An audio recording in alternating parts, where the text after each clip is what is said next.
Jalin autour et à vos panélistes. À très bientôt, Pierre Lavadieu.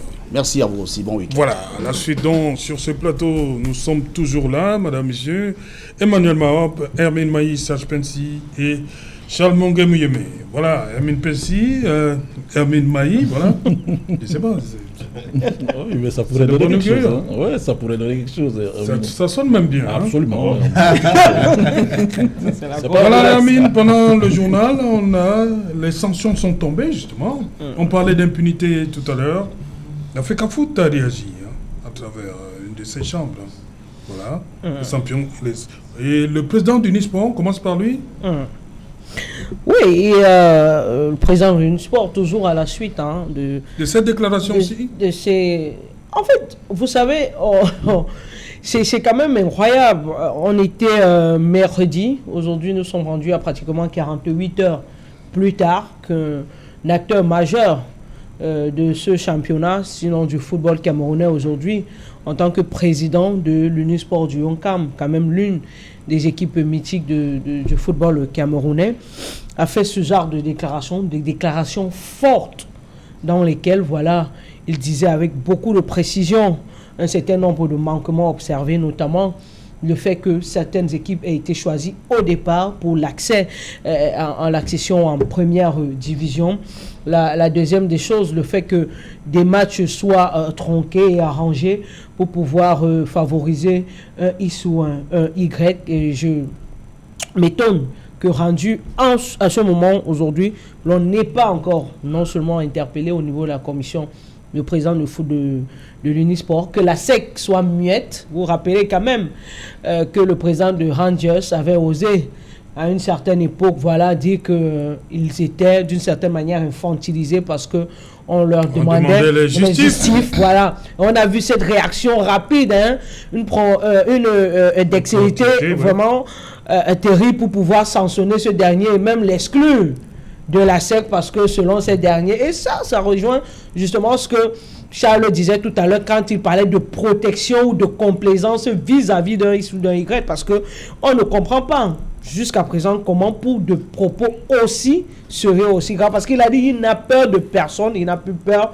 il va parler d'ailleurs même, il a rendu public également, parlant toujours du président de l'Unisport, un communiqué de presse faisant comprendre à tous ceux qui désiraient couvrir cette conférence de presse qu'il a annoncée, voilà, en fait, quelles étaient les modalités pratiques pour pouvoir couvrir ces conférences de presse au cours de laquelle il déballera un certain nombre de choses et beaucoup de choses, et il a fini par dire que si c'est comme ça qu'on fait pour monter en première division, nous tous, nous allons y aller et on va monter en première division. Voilà. Comprenez que on est là justement pour parler de ces problèmes d'arbitrage, de ce problème de violence. Et quand vous savez que hier, Unisport avait été sanctionné parce que, voilà, étant les premiers pour cette saison à rentrer sur une aire de jeu pour tabasser les arbitres. Aujourd'hui, avoir son président qui se plaint comme ça en Mondo Vision, c'est dire que le mal est profond, il est très profond, il est plus profond que l'on ne pourrait l'imaginer. Maintenant, il y a des sanctions qui sont tombées par rapport à Lausanne et Rangers.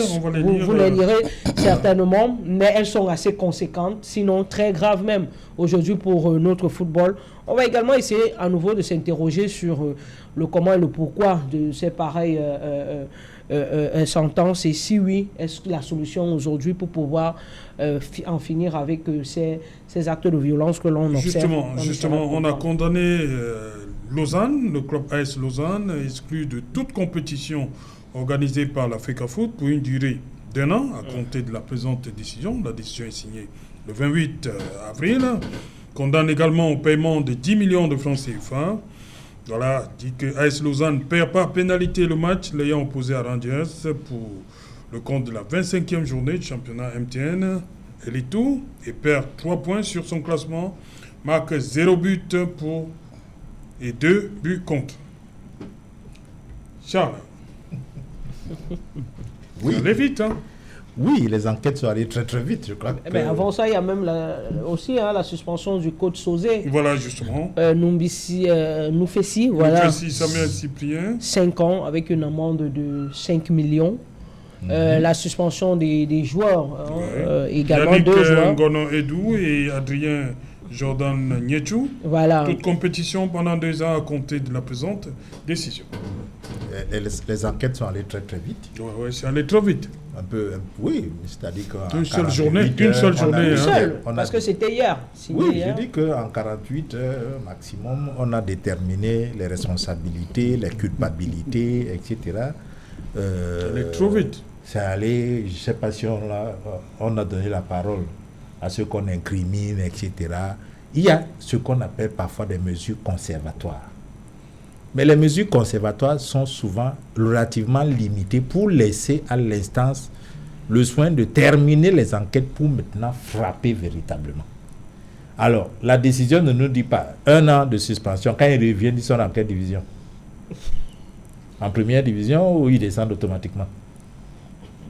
Vous comprenez? C'est-à-dire que la précipitation face à la clameur qui sort de la population, à un moment donné, on a vu les gens dire qu'il y a impunité, il faut qu'on leur montre qu'on peut frapper.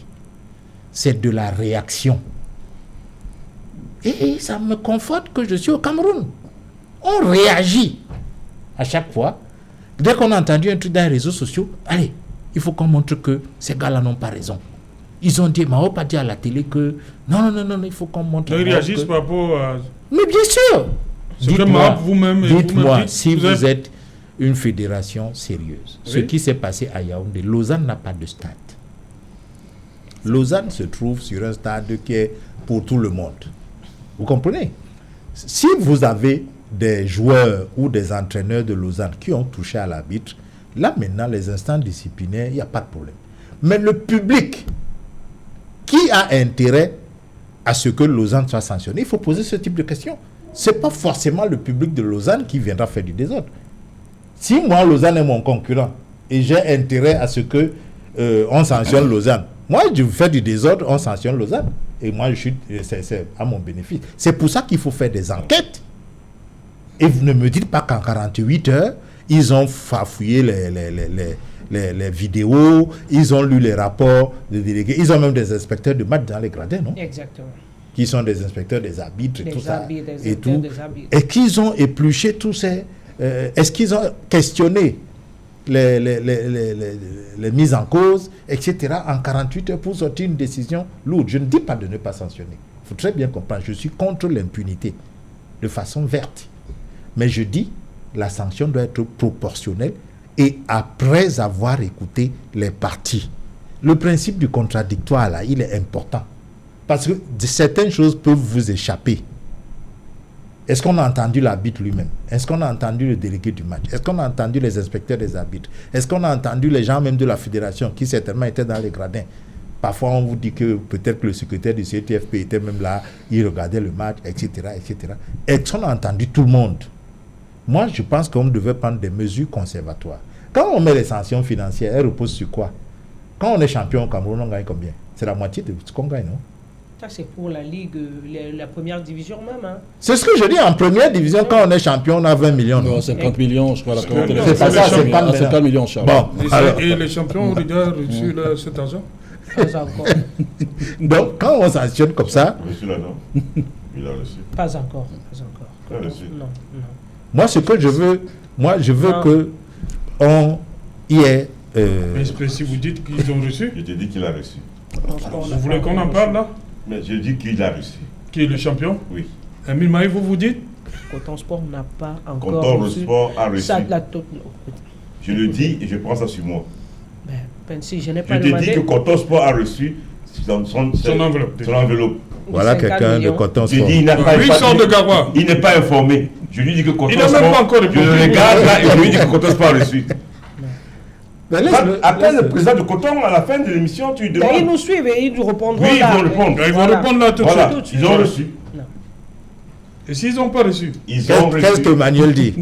Emmanuel, il faut dire quelque chose. Emmanuel, Ils ont reçu. Ok. Hein? Tu dois arbitrer ça. Donc, je veux dire que, à mon sens, il faut suivre la grade. On a eu ce phénomène pendant la Coupe du Monde. Nous en avons parlé pour le cas d'Onana. Oui. Oui, ce que ça devient aujourd'hui. Voilà. C'est exactement pareil. N'est pas Ça dit passé que- par l'instance... Il y a des disciplinaire, mesures il n'a pas conservatoires, été d'accord, convoqué. le sélectionneur a dit, on le met de côté, conservatoire. Quand vous revenez, vous confiez à la commission de discipline qui doit statuer. La commission de discipline convoque les mises en cause. On leur permet même de venir avec un avocat. C'est permis. Donc moi, les décisions, les sanctions fulgurantes comme ça, alors que je connais le rythme des enquêtes dans notre pays, c'est quand même un peu suspect. Vous comprenez? Donc moi, je disais globalement que tout ce qu'on dit là, les violences là, c'est ça les injustices. L'injustice appelle la violence. Ça, c'est une autre violence contre Lausanne. Ce qui Je vient de se passer. ne dis pas que c'est une violence contre Lausanne. Je dis que si le président de Lausanne réagit aujourd'hui en disant, mais écoutez, écoutez-moi au moins, donnez-moi la parole. Hein? Montrez-moi à quel moment vous avez fait les enquêtes pour dire que ces gars-là, ce sont mes supporters. Ceux qui ont traîné l'arbitre, etc. Et maintenant, dites-moi en quelle mesure vous avez prise vous-même pour que des badauds n'entrent pas sur le terrain et que vous allez identifier comme... On n'est pas comme dans les pays où il y a une tribune qui est réservée à des supporters précis. Ouais. On n'a pas ça Le ici. visiteur. Oui, tout le monde est mélangé. Alors quelqu'un sort des gradins, il donne un coup de poing, il peut avoir un problème, je ne sais pas où. Je dis que je veux qu'on sanctionne. Mais que la sanction soit, on s'arrange à ce qu'elle soit le plus juste possible. Et pour qu'elle le soit, il vaut mieux enquêter et écouter les personnes mises en cause. Ça permet d'établir ceux qui sont responsables, ceux qui sont coupables, ceux qui sont plutôt des gens collatéraux dans l'affaire. Et à ce moment-là, dans la gradation des sanctions, on saura ce qu'on prend comme sanction. Et ces sanctions doivent être prévues. Les montants ne sortent pas de nulle part. Vous sanctionnez un joueur ou 2 millions ou 5 millions, il est payé combien? Ça veut dire que vous le punissez qu'il ne jouera plus. Vous comprenez? Une sanction financière, est-ce qu'il est suspendu? Est-ce que... Moi, je crois que cette précipitation-là, ils sont trop sensibles aux médias. Ils sont trop sensibles Mais aux vous voulez réseaux quoi? sociaux. Après, vous dites qu'ils ne vous écoutent pas. Ils vous ont écouté, vous vous plaignez maintenant? Non, je ne dis pas qu'ils m'écoutent. Je dis que Oui. ils ont des textes. Le foot, c'est des textes d'abord. Respectez-les. Quand vous ne les respectez pas, vous appelez les frustrations. Et les frustrations conduisent à la violence. C'est ce que j'essaie de dire. Il y a aussi que, quand vous regardez ce culte de la personnalité que vous voyez au niveau de la fédération, qui est le même plus haut dans le pays, ce n'est pas des gens qui aiment forcément l'individu. C'est des gens qui veulent tirer profit de sa présence là. En fait, ils défendent leurs propres intérêts. Ce n'est pas lui qu'ils défendent. Et c'est des gens les plus nuisibles. C'est eux qui sont arrogants. C'est eux qui vous insultent au moindre mot. Toutes les insultes là, j'ai même dit qu'ils ont créé une brigade des insultes rapides. Vous dites un mot, ils vous mitraillent. Mais les gens encaissent. Mais ça gonfle, hein? Ça gonfle à l'intérieur. À un moment donné, eux aussi, ils vont exploser. C'est à ça que ça conduit. Le culte de la personnalité, où vous voyez quelqu'un, vous souffrez, et lui, il vous dit que vous ne souffrez pas. Vous vous rendez compte de la frustration que c'est? C'est-à-dire que je ne perçois pas mon salaire. Mais Emmanuel Mao vient sur un plateau de télé, il dit que j'ai déjà perçu mon salaire. Quand on sort aux escaliers, là, je vais l'attraper aux escaliers. C'est ça, les raisins de la violence qui sévit dans notre sport. Et ça vient de ce que la gouvernance générale est comme ça. Ils ont calqué la gouvernance générale à un petit niveau. Et les conséquences sont exactement les mêmes. C'est ainsi, vous également, vous pensez qu'on allait un peu trop vite là, dans ces sanctions, Lausanne? Non, je pense que le président de la fédération doit suspendre ça. Ça n'a pas de sens. Il doit reporter la décision? Non, parce qu'on a fait des enquêtes quand même. Des enquêtes. Il faut enquêter. Il faut savoir qui l'a fait. Charles a appuyé le cap tout à l'heure. Mais ceux qui ont intérêt à ce que Lausanne ne monte pas, c'est qui? Ils peuvent aussi être des adversaires qu'on a montés, qu'on a envoyés à Yaoundé, aller créer des désordres là-bas et tout ça. Et aujourd'hui, on connaît ça dans le football camerounais. Je vous ai dit que depuis 30 ans, il y a un groupe de personnes. Ils sont là ils sont encore là jusqu'aujourd'hui. Et vous regardez non seulement. Mais ce sont des gens que je connais. Parmi il y a des amis. Ils ont pris le football camerounais en otage. Je vous ai parlé de Tigo et Popo. Allez enquêter. Si on enquête sérieusement dans Popo, vous allez voir, on va voir directement comment ça se passe. Beaucoup de gens savaient que Popo allait accéder en première division dès la première journée. C'était un film. C'est ce que dénonce le président Gameni. Oui, mais c'est un film chinois. Les gars ont mangé l'histoire. Vous pouvez être là. Vous pouvez être là, diriger la FECA Foot, mais vous êtes entouré de vautours, des gens d'une mafia que vous ne pouvez pas maîtriser. Pour assainir la FECA Foot, il faut éloigner beaucoup de gens de et c'est pas vous qui les avez nommés là? Non, mais c'est moi, je suis qui? Vous parlez du président de la FECA Foot. Moi, je vous parlez de son entourage? Non, je dis, quand pour être président de la FECA Foot, oui, tu as des gens où vous créez une coalition pour aller aux élections. Oui. Mais cette coalition-là, je vous dis, ces gens ne sont pas sérieux. Parce que quand le président... Elle s'est retournée contre le président Eto'o maintenant? Mais c'est un travail qui ne peut pas l'aider. Ça ne peut pas l'aider. Qu'est-ce qu'il fait? Le président Eto'o doit nettoyer? Mais il doit nettoyer. Attendez, il ne peut pas rester là comme ça, regardez ces gars. Ces gars sont en train de pourrir son mandat. Ils sont en train de pourrir son mandat. Il ne peut pas les laisser là. Il doit réagir. Et s'il ne réagit pas, c'est que lui-même il va se noyer avec eux. C'est la théorie de l'entourage. Serge Allais, vous voyez que ça revient. Oui, c'est ce que c'est la théorie de l'entourage. Il a intérêt. Mais cet entourage-là, c'est eux qui choisissent. Plus haut, c'est lui qui choisit. À la fédération, c'est lui qui choisit son entourage. Non, je dis... C'est ça le problème. Ouais. Donc, pour gagner une élection à l'Africa Foot, tu dois faire des coalitions. Tu dois faire. On ne peut pas gagner une élection seul. Ça, c'est clair. Maintenant, les gens qui sont là, tu as ton projet, ils disent qu'ils adhèrent à ton projet. Mais ils ont leur projet. Oui, c'est-à-dire que, Serge, je suis d'accord qu'il faut faire des coalitions. Mais je répète ce que j'avais dit avant l'élection à la FECA Foot. Quand je disais que Eto'o veut prendre la FECA Foot trop tôt pour lui.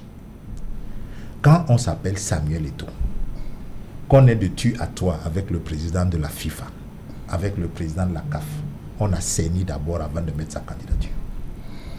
Il aurait très bien pu dire à M. Infantino, s'il vous plaît, regardez le foot de mon pays depuis 2010, 2013, 2009 même, puisqu'on parle d'Assemblée Générale 2009. Ça ne va pas. 2 comités de normalisation. Les mandats, on annule, etc. Monsieur le Président de la FIFA, c'est vous qui approuvez tout ça depuis. Parce que chaque fois qu'il y a une élection, vous approuvez, on annule. Vous mettez un comité de normalisation, vous dites qu'il a bien travaillé, vous approuvez son travail, on annule. On met un deuxième, vous approuvez, on annule.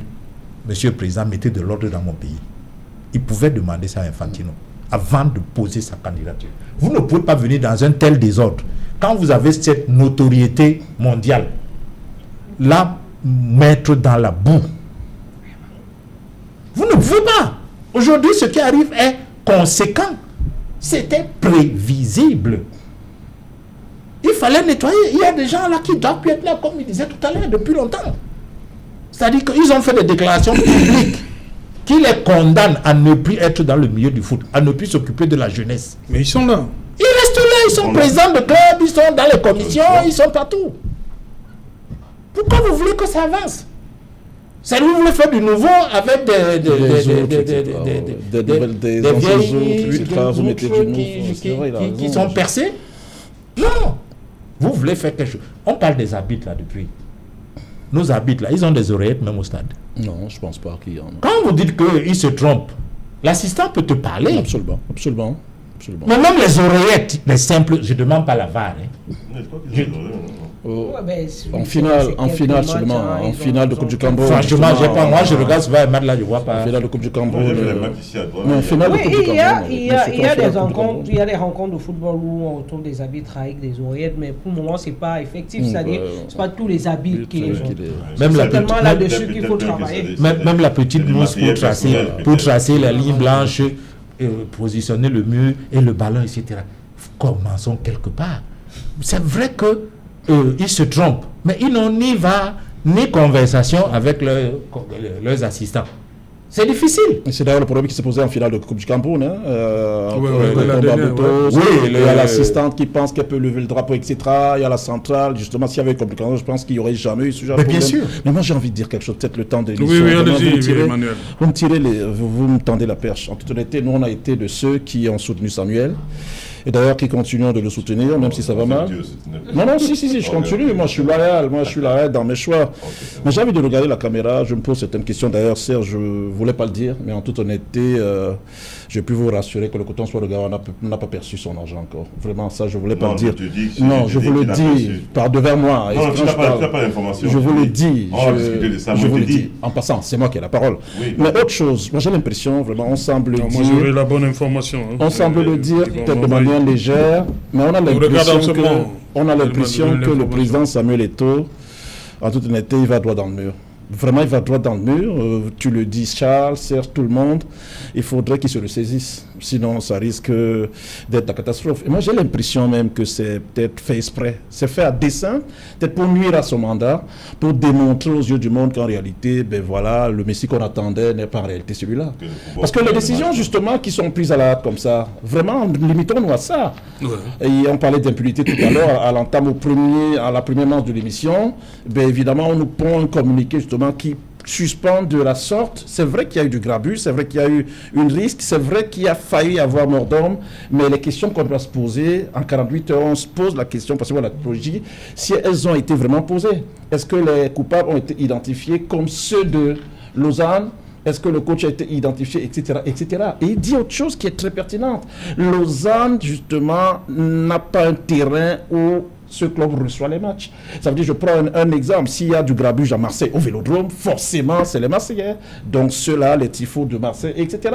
Donc, Lausanne, c'est un stade annexe d'Olembe où deux équipes sont appelées à se rencontrer. Mais qu'il y ait du grabuge, à ce point-là, c'est vrai que c'est condamnable. Mais après, je suis d'accord avec lui, il emploie un vocable qu'il faut mentionner, qu'il faut mettre en exergue à chaque fois. Mesure conservatoire. Il faut toujours conserver. Mais quand c'est du définitif comme ça, on se pose la question. Et c'est pas bien pour le mandat de Samuel, parce qu'il y a pas mal de choses déjà, et il y en avait déjà trop de vertes, mais qu'il y ait de pas mûr. Je pense que Samuel, indépendant du fait qu'il soit en l'état en train de pleurer son partenaire, il va falloir qu'il se ressaisisse très vite, parce qu'il y a, à mon avis, du verre dans le fruit, et ce verre-là veut nuire au mandat de Samuel pour peut-être plus tard l'effacer du football seulement, et surtout justement lui nuit de telle enseigne que tout ce qu'il a apporté comme joueur pour ce football soit relégué au calendrier. Il faut revoir ça vite fait, sinon ça risque d'être très dangereux pour lui plus tard. Ok. Oui, Amine, vous aussi vous pensez qu'on est allé trop vite, mais les sanctions... On l'a dit, hein. On a vu quand même des images. Donc, oui, on a vu des images. Et on a même vu sur certaines images, parce que on a fait des zooms.